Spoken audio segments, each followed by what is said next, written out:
1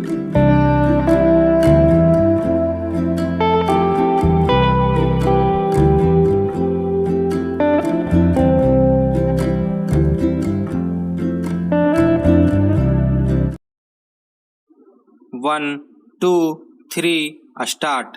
भाइयों और बहनों, आज रात मैं आपसे कश्मीर के बारे में कुछ कहना चाहता हूँ। इस प्रसिद्ध घाटी के सौंदर्य के बारे में नहीं, बल्कि उस भयंकर के बारे में जिसका कश्मीर को हाल में सामना करना पड़ा है। हम लोग बहुत संकट के दिनों से होकर गुजरे हैं और हमें कितने ही महत्वपूर्ण और दूर तक प्रभाव डालने वाले निर्णय करने पड़े हैं।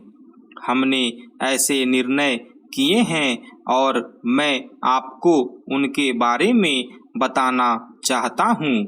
पड़ोसी सरकार ने ऐसी भाषा में जो सरकारों की तो क्या बल्कि जिम्मेदार लोगों की भी भाषा नहीं है, भारत सरकार पर यह आरोप लगाया है कि उसने कश्मीर को धोखेबाजी से भारतीय संघ में सम्मिलित किया है।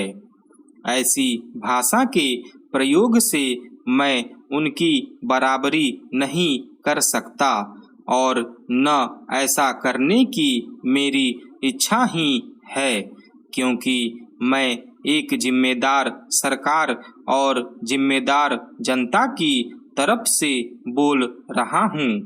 मैं मानता हूँ कि कश्मीर में दंगा और बल प्रयोग हुआ है, लेकिन प्रश्न यह है कि इसके लिए जिम्मेदार कौन है।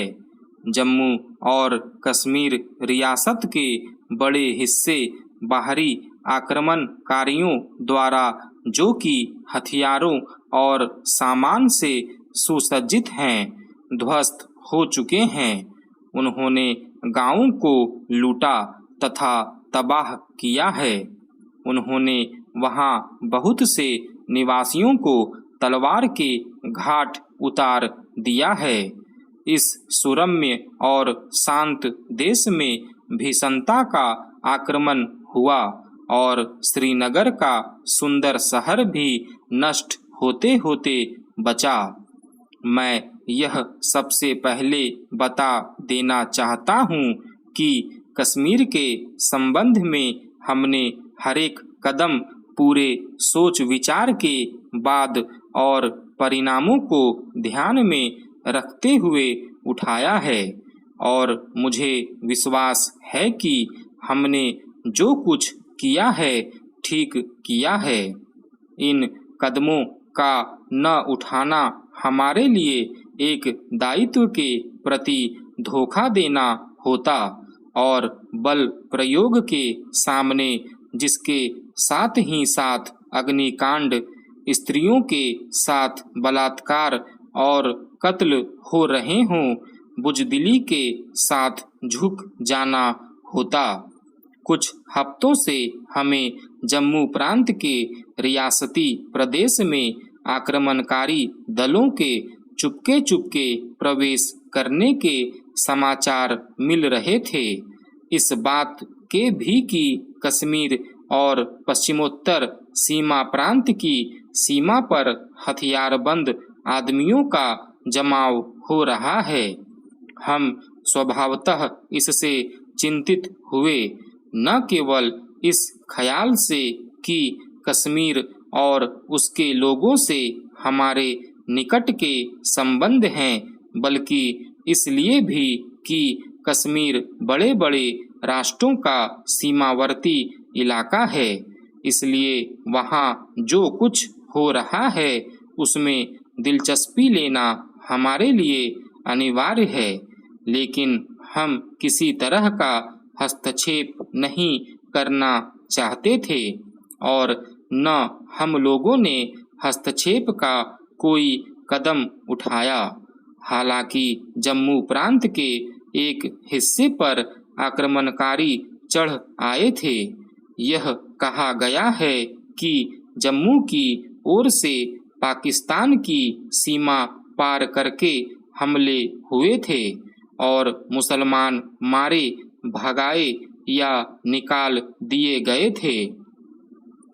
भाइयों और बहनों, हमने बुराई की निंदा करने में कभी संकोच नहीं किया है, चाहे उसके करने वाले हिंदू हों या सिख हों या मुसलमान हों।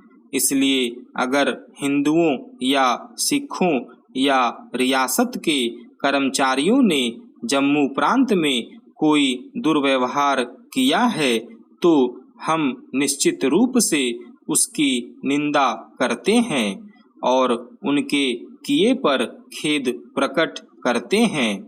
लेकिन मेरे सामने जम्मू सूबे के 95 गांवों की एक विस्तृत सूची है जिनका पाकिस्तान से आए आक्रमणकारियों ने विध्वंस किया है।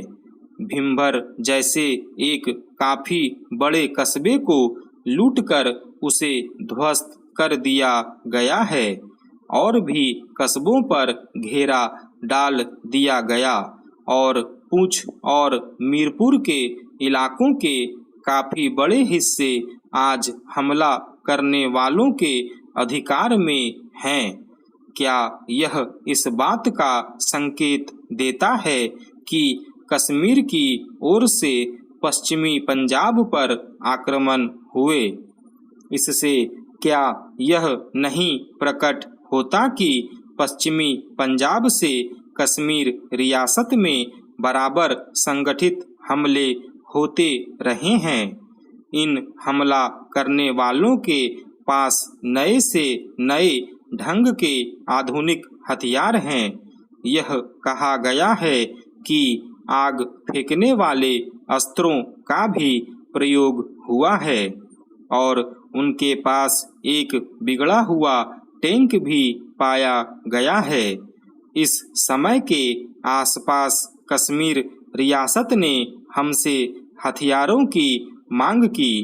हमने इस विषय में कोई जल्दी नहीं की। हालांकि हमारे रियासती और रक्षा मंत्रियों ने मंजूरी दे दी थी, तथापि वास्तव में कोई हथियार भेजे नहीं गए।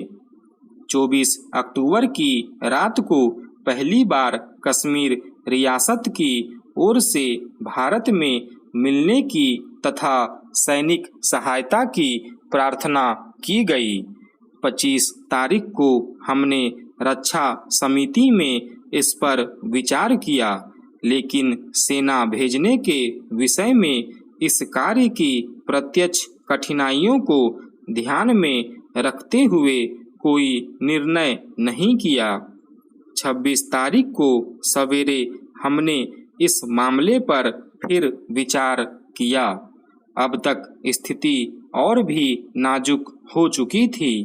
धावा करने वालों ने कई कस्बों में लूटमार की थी और महोबा के विशाल बिजली घर को, जहां से सारे कश्मीर में बिजली पहुंचती है, नष्ट कर दिया था। वे घाटी में प्रवेश करने ही वाले थे। श्रीनगर और सारे कश्मीर का भाग्य अधर में था। हमारे पास सहायता मांगने के जरूरी संदेश न केवल महाराज की सरकार की ओर से बल्कि जनता के प्रतिनिधियों की ओर से भी आए। खासकर कश्मीर के उस बड़े नेता और नेशनल कॉन्फ्रेंस के सभापति शेख मोहम्मद अब्दुल्ला के पास से। कश्मीर सरकार और नेशनल कॉन्फ्रेंस दोनों ही ने इस पर जोर दिया कि कश्मीर का भारतीय संघ में प्रवेश हम स्वीकार करें।